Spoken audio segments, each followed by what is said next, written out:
네, 감사합니다. 이후 간담은 비공개로 진행할 예정입니다. 기자분들의 양해를 부탁드리겠습니다. 그리고 간담은 김기문 중앙회장님께서 진행을 해 주시겠습니다. 예, 7분이 건의를 하시는 걸로 되어 있는데, 한 분 한 분, 건의 한 3분 정도, 건의를 하시고, 또 정책위장님이나 또 관련 상임위원장님 답변을 듣는 순서 내지는 그렇게 하도록 하겠습니다. 먼저 우리 한병준 정보산업협동조합 이사장님 건의해 주기 바랍니다. 네. 안녕하십니까. 한국정보산업협동조합 이사장 한병준입니다. 지난해 국정과제인 협동조합의 공동사업에 대한 단합 적용을 배제하는 내용의 협동조합법이 개정되었지만 정부가 소비자 이익 침해를 우려하여 조합의 공동가격 결정을 엄격히 제한함에 따라 허용된 공동판매의 범위는 극히 제한적인 상황입니다. 현재 4차 산업혁명과 코로나19 속에서 중소기업과 소상공인들은 언택트, 디지털 등 뉴노멀 경제 환경에서 생존하기 위해 전통적인 개별 대면 영업 중심의 판매에서 벗어나 조합의 네트워크를 활용한 통합형 판매 방식 또는 디지털 판매 방식을 도입하는 방안을 적극 검토하고 있습니다. 우리 업계는 정부의 소비자 이익 침해에 대한 우려를 충분히 공감하면서도 시장에서 대기업과 경쟁하여 생존하기 위한 최소한의 공동가격 결정을 청원하는 것입니다. 특히 시장에서 대기업 프랜차이즈에게는 가맹본부가 가맹점에게 판매 가격을 권장하는 것을 허용하고 있는 것과 같이 조합이 공동브랜드 사업에 참여하는 조합원에게 동일 제품의 판매 가격을 권장하는 공동판매 방안이 허용될 수 있도록 전향적으로 검토하여 주시기를 건의드립니다. 감사합니다. 예, 계속해서 김문식 주유소 협동조합 이사장. 안녕하십니까. 한국주유소 협동조합 이사장 김문식입니다. 올해 말까지로 되어 있는 주 52시간제 계도기간이 얼마 남지 않은 상황에서 근로시간제도 건의를 드리고자 합니다. 근로시간 문제는 현재 코로나로 인해 크게 부각되지 않고 있으나 향후 바이러스가 다소 진정될 경우 우리 경제의 회복과 기업 정상화에 큰 걸림돌이 될 것으로 우려하고 있습니다. 특히 최근 사회적 거리두기 일상화로 재택, 원격 근무 등 일하는 방식이 바뀌는 현실에서 지금 같은 경직된 근로시간 제도는 반드시 개선되어야 한다는 목소리가 높습니다. 우선 현재 활용 가능한 단위기간이 3개월, 1개월로 되어 있는 탄력적 근로제와 선택적 근로제를 현실에 맞게 각각 6개월, 3개월로 확대되어야 합니다. 또 코로나 이후 밀릴 주문이 한꺼번에 몰릴 것을 대비하여 현재 인가 방식으로 운영되는 특별 연장 근로제도를 노사가 합의하는 것을 전제로 신고제로 전환해 주실 것을 요청드립니다. 마지막으로 일본처럼 월이나 연 단위로 추가 연장 근로 한도를 정해 노사가 합의하면 기업들이 자유롭게 활용할 수 있도록 하는 제도를 마련해 주시기를 부탁드리겠습니다. 감사합니다. 예, 우리 이상영 발포 플라스틱 이사장님 건의해 주기 바랍니다. 안녕하십니까. 저는 한국 발포 플라스틱 공업협동조합 이상영 이사장입니다. 저는 코로나로 인한 외국인 근로자 도입 중단 및 중소기업 생산 차질 발생과 관련하여 건의드리고자 합니다. 내국인의 취업 기피로 인해 인력 부족에 시달리는 중소기업은 외국인 근로자 활용으로 큰 도움을 받아왔습니다. 하지만 코로나19로 인해 올해 4월부터 근로자 입국이 중단되어 중소기업 중앙회 조사에 따르면 외국 근로자의 도입 지연으로 인해 64.1%의 중소기업 생산 차질이 발생하고 있다고 합니다. 생산 차질은 기업의 경쟁력도 저하시킬 뿐더러 또 이 기술력 저하, 또 투자력의 상실, 또 또 그로 인해서 시장 점유율이 떨어지면은 외국의 제품들이 국내 시장 점유율을 높일 수 있습니다. 그래서 미래를 본다면 현재 그 생산 차질은 우리 산업계에 가장 큰 그 미래를 잠식할 수 있지 않겠나 이런 생각이 듭니다. 그래서 아마 그 중소기업 중앙에서는 또 현재 그 64.1%의 그 생산 차질 말고도 우리 중소기업들이 조사에 의해서 27.8%의 중소기업들이 외국인 근로자의 신속한 입국이 가능하다면은 근로자 1인당 150만 원 수준인 자가 격리 비용 등을 부담하고서라도 이 완화를 시켜야 되지 않겠나. 그래서 중소기업 현장의 인력은 진짜 매우 부족한 절박한 상황입니다. 이제 아마 중소기업 현장에 긴급 필요한 필수 인력에 대해 신속한 입국 재개 방안이 마련되어야 합니다.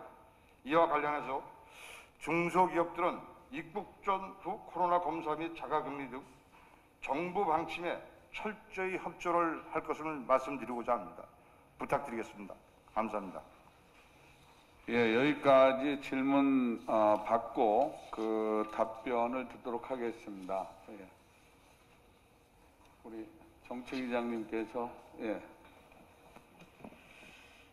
네, 소중한 현장의 목소리를 들려주시는 우리 각 협동조합 이사장님들께 감사하다는 말씀을 드리고요. 하나하나 조금 저희가 고민했던 미리 또 내용을 주셨기 때문에 고민을 했던 부분을 말씀을 드리도록 하겠습니다.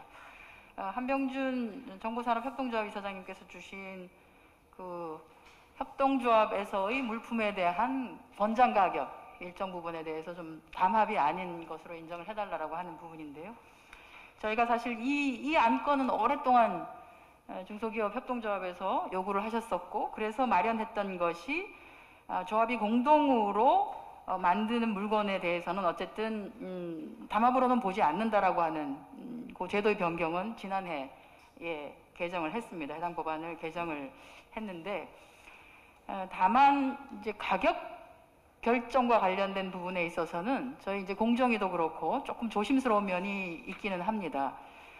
그래서 요 과제는 저희도 검토를 해볼 필요가 있다고 생각을 하고요. 이게 대기업 중심의 담합의 구조는 아닌 것이 분명하기 때문에요. 그래서 실제 이 과제의 내용에 대해서 검토를 하는 자문위원회가 구성이 되어 있습니다. 중기부 산하에는. 그래서 소비자 그 단체라든지 학계, 업계, 공무원들 이렇게 구성되어 있는 자문위원회가 있기 때문에 이 자문위원회에서 이 해당되는 내용을 검토하고 가장 빠른 시일 내에 또 답변을 드릴 수 있도록 그렇게 하도록 하겠습니다. 그 김문식 이사장님께서 제기해 주신 근로시간 제도는 이것도 역시 이제 여기 올 때마다 저희가 듣는 내용이기도 한데요. 아시겠지만 이제 근로시간과 관련해서는 사용자가 있고 또 노동자가 있는 일정 부분에 굉장히 사회적으로 보면 좀 첨예한 이슈이기도 합니다. 그래서 그나마 사회적 합의를 이루는 방식을 채택하고 있고, 사회적 합의를 통해서 지난해 탄력근로는 3개월에서 6개월 정도로 연장하자라고 하는 것을 경사노위에서 합의를 해주셨고, 그것을 20대 국회에서 처리를 해보려고 했습니다만 처리가 되지 않았습니다. 21대 국회에서 이 해당되는 6개월로 연장하는 것은 처리를 할 수 있도록 최대한 저희도 노력을 하겠다는 말씀을 드리고요.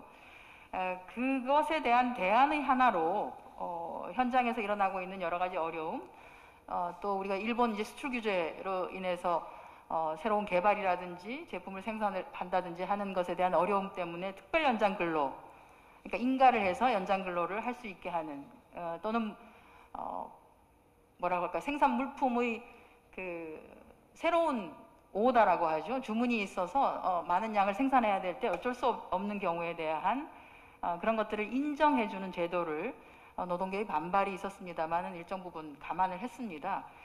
그런데 이것을 완전히 그냥 그 신고제로 전환하자, 노사 합의하에 한다라고 하는 것은 굉장히 좀 문제가 있고요.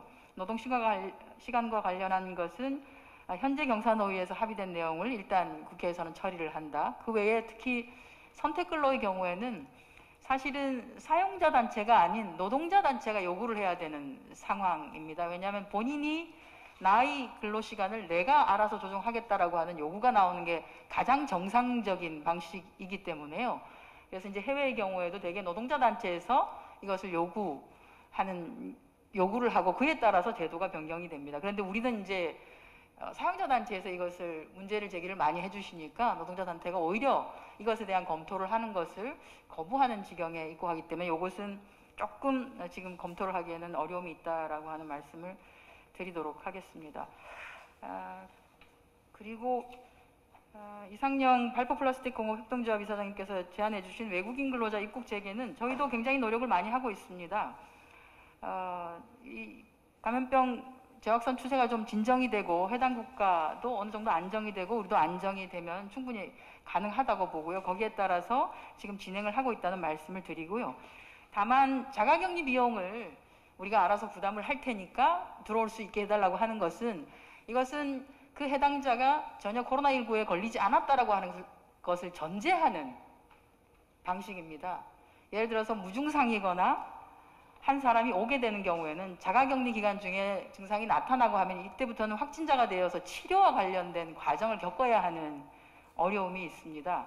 그래서 자가격리만으로 끝날 수 있는 것이 아니기 때문에 조금은 조심스럽게 방역 당국으로서는 접근할 수밖에 없다. 다만 지금 이제 국제 간 상호주의 원칙에 따라서 우리와 그 고용 허가제와 관련된 계약을 맺고 있는 나라와 지금 추세들을 봐가면서 적절한 조치를 취하고 있기 때문에 우리가 정돈이 되는 만큼 타국들도 정돈이 되어 갈 거라고 보고요. 그에 따라서 조치를 취하도록 그렇게 하겠습니다. 예. 좀 끼어들자면 사람이 좀 적당히 몰라야 매력 있는데 우리 정책위원장 너무 많이 알아요.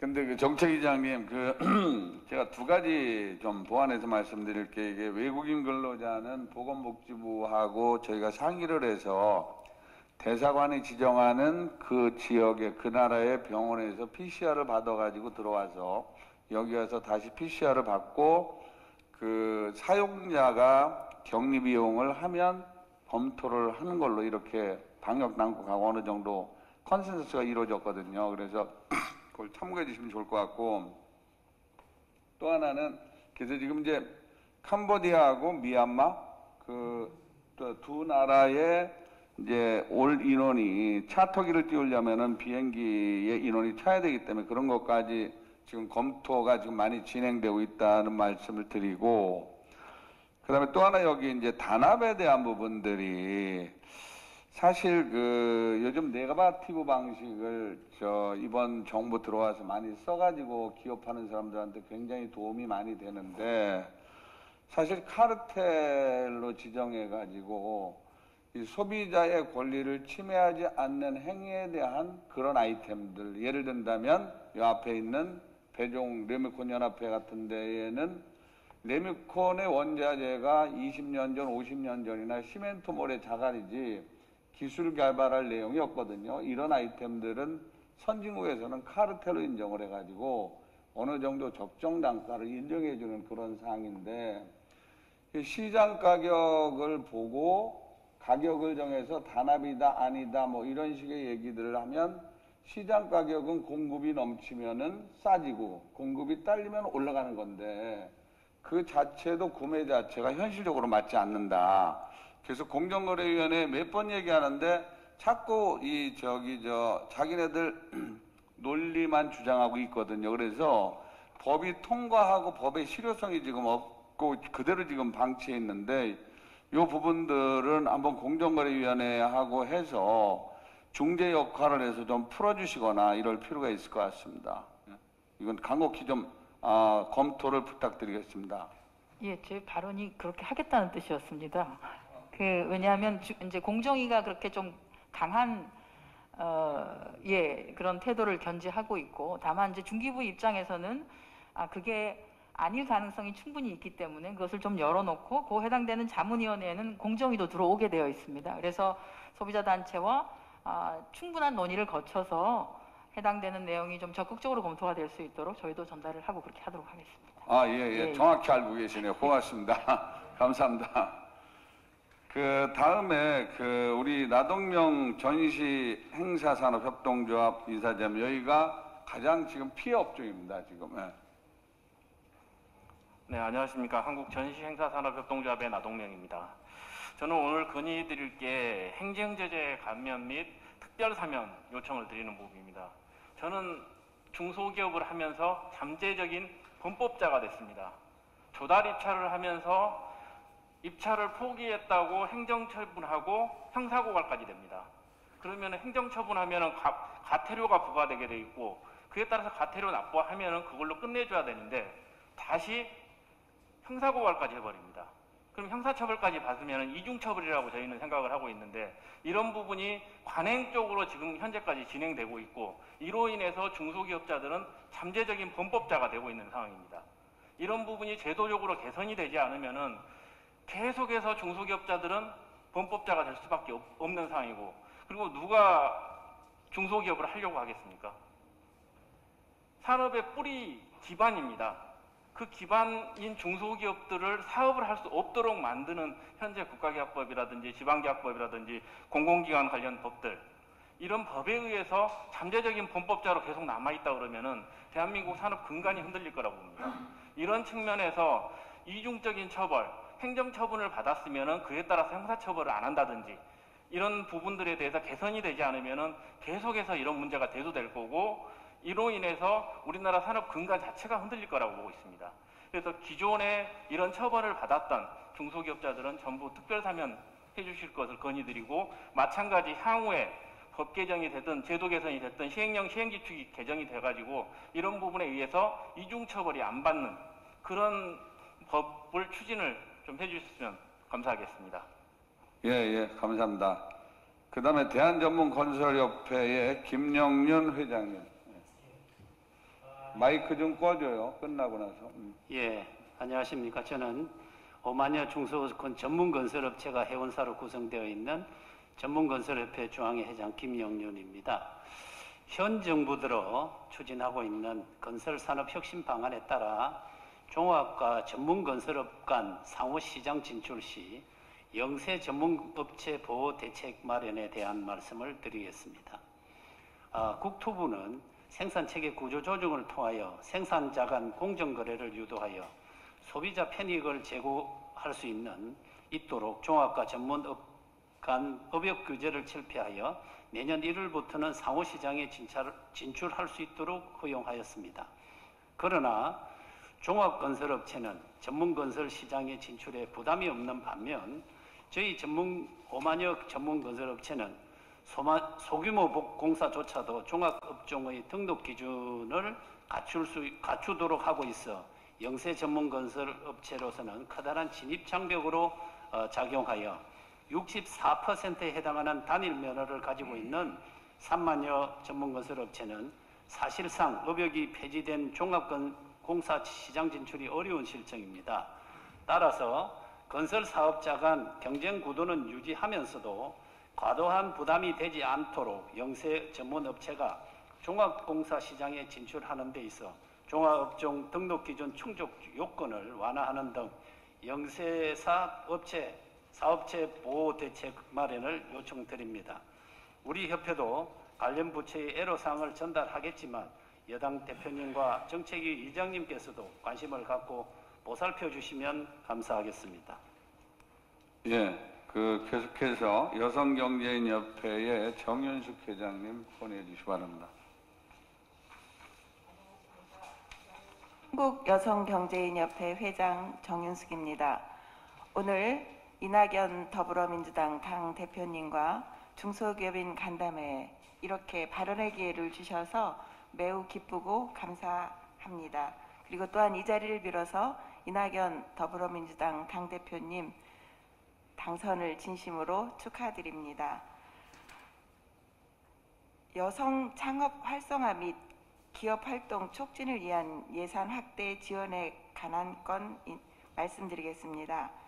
여성 기업 수가 147만 개로 2017년에 통계가 되었으나 2018년에는 150만으로 통계되고 있습니다. 또한 신설 법인 수가 2018년 상반기에 25.2%로 약 11만 3천 개의 신설 법인 수를 갖고 있습니다. 고용 부분을 보더라도 여성 기업의 여성 고용률은 약 70% 이상입니다. 남성 기업의 여성 고용률은 약 30.6%입니다. 그러나 중기부 전체 예산이 29.8% 증가함에도 불구하고 자영업자와 소상공인 여성기업 육성이 하루가 시급한 이때에 여성기업 육성 사업 예산은 26.1%로 축소되었습니다. 20년 우리 이낙연 당대표님께서 총리님으로 계실 때 저희 여성경제계 전체를 초대하여 99억의 예산 확보가 되었었습니다. 그러나 2021년 73억으로 26.1%가 축소되었습니다. 여성 창업 활성화를 위하여 2021년 여성기업 육성 사업 예산이 2020년 수준으로 반영될 수 있도록 30억 증액을 건의드립니다. 이 30억 속에는 매년 7월 첫 주를 여성기업 주간으로 지정하여 여성기업에 대한 인식을 대국민의 인식 개선을 하도록 하는 계획도 들어 있습니다. 여성기업이 계속 늘고 여성 고용이 늘고 여성 법인이 늘고 있는 이때에 여성 경제인에 대한 예산 확보를 간곡히 말씀드리며 여성 기업에 대한 대국민 인식 개선의 기회도 갖도록 존경하는 이낙연 당대표님께서 적극 도와주시기를 간곡히 부탁드립니다. 감사합니다. 그다음에 이제 우리 서승원 상근부회장이 마지막 건의를 하고 그다음에 우리 여성벤처 회장님이 현장 건의를 한 건 하겠다고 그러는데 그렇게 두 분 말씀해 주시기 바랍니다. 예, 상근부회장입니다. 화평법, 화관법 관련해서 두 가지 건의를 다시 한번 드리고자 합니다. 먼저 화관법 관련입니다. 환경부는 화관법 적용을 원래 올해 1월부터 시행할 예정이었습니다만 코로나19 등으로 인해 취급시설 정기검사를 이달 말까지 한시적으로 유예한 바 있습니다. 화관법 준수를 위해 공장 일부를 해체해야 하는 등 많은 비용이 필요합니다만 코로나19 장기화 등에 따라 신규 설비 투자가 매우 어려운 실정입니다. 작년 7월 저희 중화회가 조사한 결과에 따르면 중소기업의 절반이 화관법 준수가 어려울 것으로 조사된 바 있으며 현재 코로나 상황을 감안하면 그 비율은 더욱 높을 것으로 사례됩니다. 따라서 유해 화학물질 취급시설 정기검사를 내년도 말까지 추가로 좀 유예해 주시고 이 기간 동안에 중소기업이 지킬 수 있도록 컨설팅 등도 병행해 주시기를 건의드리겠습니다. 두 번째는 화평법 관련입니다. 2019년도부터 시행된 화평법에 따라 신규 화학물질을 0.1톤 이상 제조 또는 수입하는 자는 신고 등록을 하도록 의무화되었습니다. 그러나 우리나라의 경쟁 상대국인 일본, 중국, EU의 경우에는 최소 1톤 이상인 경우에만, 심지어 미국은 연간 10톤 이상인 경우에만 등록하도록 규정하고 있습니다. 중소기업도 규제를 준수하고 싶지만 글로벌 스탠다드보다 훨씬 엄격한 규제 수준으로 인해 지키기가 매우 어려운 상황입니다. 따라서 신규 화학물질 신고 등록 기준을 대체적인 국제 기준인 1톤으로 완화해 주시길 요청드립니다. 이상입니다. 예, 박미경 회장 계속해서 얘기해 주시기 바랍니다. 네, 안녕하세요. 여성벤처협회 회장을 맡고 있는 박미경입니다. 미처 안건을 내지 못해서 현장 발의하겠습니다. 저는 벤처기업 경쟁력 강화 사업 내에 여성벤처 활성화 지원 사업이 있는데요. 이 사업의 정액을 요청드립니다. 사실 여성기업의 수가 우리 정유수 회장님이 전체의 한 40% 정도를 차지한다고 했는데요. 여성 벤처기업은 전체 벤처기업 중에 한 9.7%를 차지를 하고 있습니다. 제2의 벤처붐 확산을 위해서는 여성 벤처기업의 지속적인 발굴과 육성이 필요하다고 생각하고 있습니다. 여성 벤처 활성화 지원 사업은 우수 기술 기반의 아이디어를 보유한 예비 창업자를 발굴해서 여성 특화 기술 창업 전문 교육을 하고 또 선배 여성 CEO들의 1:1 밀착 코칭을 5개월 정도 수행하고 또 창업 아이디어를 비즈니스 모델화하는 것까지를 지원하는 여성 기술 창업 전용 멘토링 프로그램입니다. 타 창업 지원 사업과는 상당히 차별해서 추진하고 있고요. 또 실제로 참여자들의 만족도가 매우 높은 프로그램입니다. 제가 사실 예산이 작아서 지속적으로 증액을 요청해 왔는데 이번에 30%가 삭감이 되었습니다. 사실 저희가 이 다음 사업으로 기술 기반의 예비 창업자 사업화 지원 사업도 수행을 하고 있는데요. 최근에 상당히 여성 지원자들이 많이 늘어나고 있습니다. 올해는 최고로 한 100명 정도의 여성 창업자를 뽑았는데 1,800명이 지원을 했습니다. 이렇게 양적으로 계속 증가를 하고 있는데 이 사전 사업으로 멘토링 지원 사업을 좀 더 증액해서 지원을 해준다면 어떻게 보면 예비 창업자 사업화 지원 사업의 어떤 질적인 수준도 높일 수 있고 또 성과도 높일 수 있다고 생각하고 있습니다. 그래서 이 사업의 증액을 좀 요청드리겠습니다. 네, 감사합니다. 예, 감사합니다. 지금 이제 건의사항의 현장 건의까지 다 끝났습니다. 그래서 우리 의장님 답변을 듣도록 하겠습니다. 예. 네. 짧게 하도록 하겠습니다. 하다 보면 자꾸 설명이 길어져서 죄송합니다. 나동명 전시행사산업협동조합 이사장님께서 말씀을 주셨는데요. 실제 말씀 주신 것처럼 저희가 경미한 위반 행위에 대한 입찰 참가 자격 제재는 폐지를 해오고 있습니다. 다 아시겠지만 지난해 9월에 국가계약법 시행령을 개정을 해서요. 아주 경미한 것은 폐지했고요. 또한 중복 제재도 폐지를 해가는 중에 있습니다.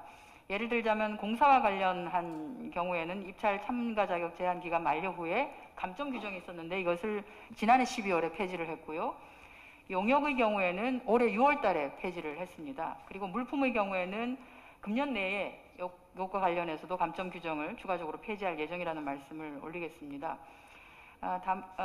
제한 사항 중 대부분이 기폐지되었거나 또는 폐지 예정입니다만 혹시 입찰 시 감점이나 중소기업 간 경쟁 제품 제외 등에 대해서는 별도로 조금 더 살펴보도록 저희가 하고요. 특별 사면과 관련한 것을 요청을 주셨는데 이것은 저희가 이렇게 답변을 드리기는 어려운 상황입니다만 여러 가지 사항을 고려해서 의견을 전달하는 방식으로 그렇게 하겠다는 말씀을 드리겠습니다. 김영윤 전문건설협회 회장님께서 주신 말씀은 이 전문건설업체와 종합건설업체 간의 업종 조정이나 요런 내용들은 사실 굉장히 이해관계가 좀 첨예한 내용이었고 굉장히 긴 토론과 논의의 과정을 거쳐서 지금 건설산업혁신위에서 업계 의견을 수렴하고 하는 방식으로 해서 지금 진행이 되고 있습니다. 이제 내년부터 공공부문의 업역이 깨어지게 돼 있고요. 그리고 이제 2022년부터는 민간 부문에까지 적용이 되는데 실제 종합건설업체 또는 전문건설업체라고 하지만 대다수가 다 중소기업에 해당되기도 합니다. 어찌 보면 중소기업 간의 경쟁의 문제이기도 합니다. 그래서 이것은 지금 이제 주신 말씀 또 중소업체와 지방업계 여러 가지 건의사항을 저희가 좀 더 수렴하고요. 수렴하는 방식으로 해서 추가적으로 협의를 진행해 보도록 그렇게 하겠습니다. 이렇게 원칙적인 말씀밖에 드릴 수 없다는 점을 양해해 주시기 바라겠습니다. 정윤숙 여성경제인협회장님께서 주신 말씀은 아마 바로 이어서 또 주셨던 벤처기업 우리 박미경 여성벤처협회 회장님께서 주신 말씀하고도 거의 조금 유사하다고 볼 수 있는데요.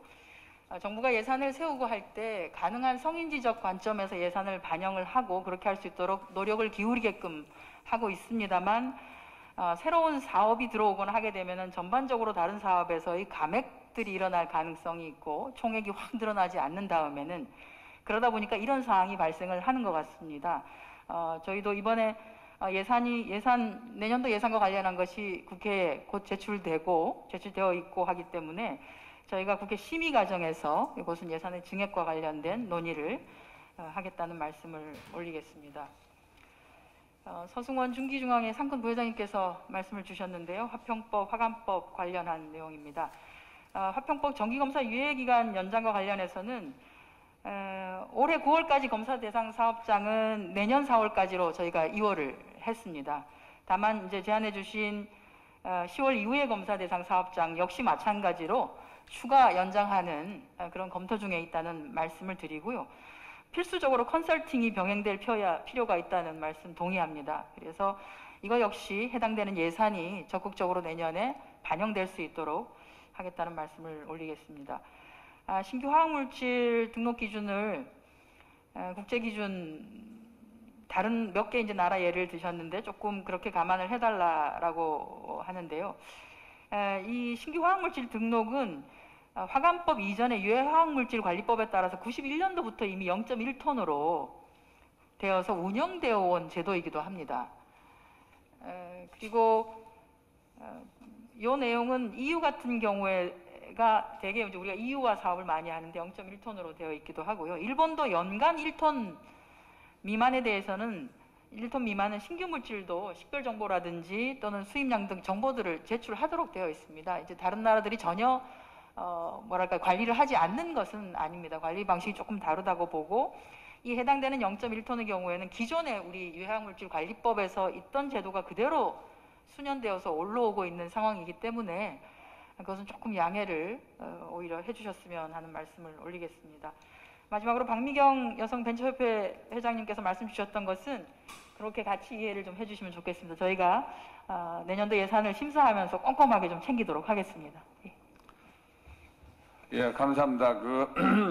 우리 한정혜 정책위장님이 우리 그 건의 내용을 상당히 많이 좀 검토하고 스타디를 해가지고 오신 것 같으니까 굉장히 고맙습니다. 고마운데 마지막에 화평법, 화관법에 대한 부분들은 사실 이건 그 중소기업의 그 어떤 면에는 좀 안이한 부분들도 분명히 있습니다. 근데 화관법, 화평법이 그 통과될 때 중소기업한테 충분히 이런 고지가 안 돼 있어가지고 뭔지가 모르다가 실행할 때 와서 보니 이건 도저히 지킬 수 없다라는 거에 대한 좀 그런 그 여러 가지 때문에 지금 좀 굉장히 중소기업들이 당황하고 있으니까 그 부분들에 대한 사항에 이제 외국의 사례라든가 이런 부분들도 뭐 다 우리도 파악을 해보지만은 우리가 지킬 건 지켜야 되는데 지금 코로나 위기도 있고 뭐도 있고 여러 가지 이런 상황에서 지금 예정대로 시행을 하게 되면 준비가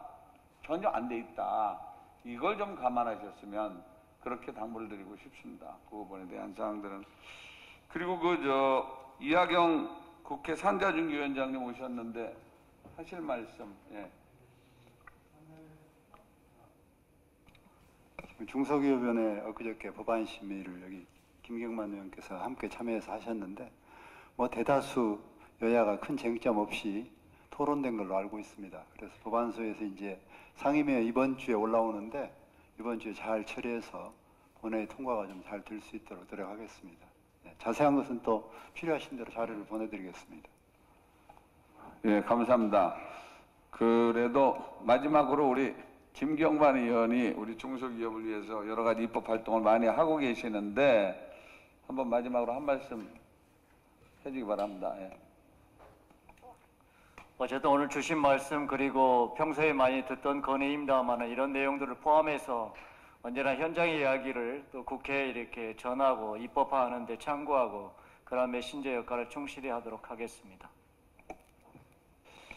예, 고맙습니다. 혹시 여러분들 뭐 꼭 건의하고 싶은데 하실 의견 있으신 분들 당장 아니면 저희한테 건의문을 내면 지속적으로 당하고 지속적으로 소통하면서 그때 또 여러분들 의견을 내도록 하겠습니다. 1시간 정도로 예정이 돼 있는데 그래도 시간 맞춰서 잘 끝나는 것 같은데 우리 대표님이 한번 마무리 말씀 한번 해주시면 고맙겠습니다.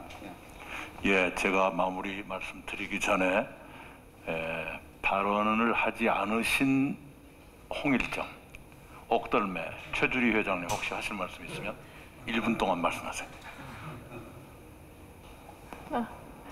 대표님 감사합니다.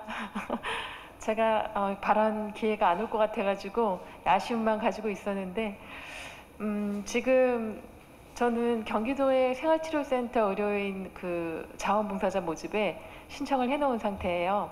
그래서 이번에 의사들이 이제 파업을 하면서 파업이 아니고 네 1년의 문제에 있어서 자대하게 저희 이제 건강보험에 첩약이 보험화되는 것을 하고 있다는 건 알고 계시잖아요. 근데 여기서 저희는 벙어리 냉가슴으로 의견은 많지만 그냥 의견을 제출하지 않고 있는데요. 저희의 바람은 그렇습니다. 이런 코로나19를 대처해감에 있어서 한의사도 의료 인력으로 좀 우리 국민들을 위해서 활용됐으면 얼마나 좋을까. 아주 소박한 이런 마음이고요. 그런 명분에 있어서 어떤 법적, 제도적, 절차상의 문제가 있다면 서로 협의하에 잘 해결해 나갈 수 있지 않을까. 또 저희가 어떠한 준비 과정이 필요하다면 학부나 이런 교육을 또 만들고 또 대체해 나가면서 충분히 한의사도 이런 코로나19의 방역과 그리고 제가 예전에도 계속 말씀을 드렸는데 예방에 있어서 우리 약용작물과 한의사들이 이런 K-메디푸드라는 제도를 새로 만들어서 국민들에게 어떤 예방의 역할을 할 수 있지 않을까라는 그런 희망적인 목표를 가지고 열심히 활동하겠습니다. 감사합니다, 대표님. 예, 최주리 회장님 오늘 주신 말씀에 대해서는 답변 생략하고 마음에 담아갈게요. 우리 권혁형 수석 부회장님, 배종 부회장님, 서정문 부회장님, 우리 심승일 부회장님도 오늘 말씀을 안 하신 것 같고 최윤석 이사장님, 송유경 이사장님, 네 말씀을 안 주시더라도 충분히 어려움을 잘 알고 있으니까요. 오늘 감사합니다. 그리고 배종 부회장님은 혹시 스가 쪽하고 인맥이 닿습니까?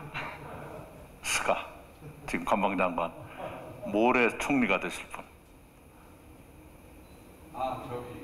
일본 일본 출신이잖아요. 예, 나중에 저렇게 기억을 딱딱 하고 계시니까 예, 거듭거듭 감사드리고요. 요즘 하도 대면 그 접촉이 제약을 받아서 함부로 약속드리기도 어렵습니다만은 가까운 시일 내에 여러분 모시고 오늘 못다한 얘기를 다시 듣도록 하겠습니다. 거듭거듭 감사드립니다. 네, 고맙습니다.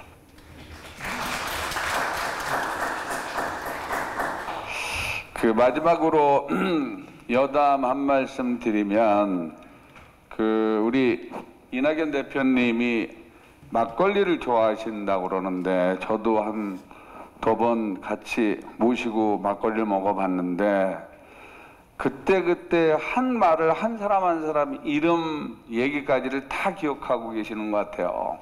그때 막걸리 먹을 때 우리 배종 부회장님이 일본에서 태어났다 그러니까 일본 총리들 스가 아느냐고 스가 장관하냐고 말씀하시는 거 보고 저 깜짝 놀랐는데 그런 기회를 바쁘시더라도 중소기업인과 같이 이렇게 대화할 수 있는 기회를 자주 만들어 주셨으면 좋겠다는 그런 말씀 드리면서 이낙연 대표님이 중앙에 정말 경제단체 중에 제일 먼저 찾아오신 데 대해서 다시 한번 감사드리고 오늘 간담회를 마치도록 하겠습니다. 감사합니다.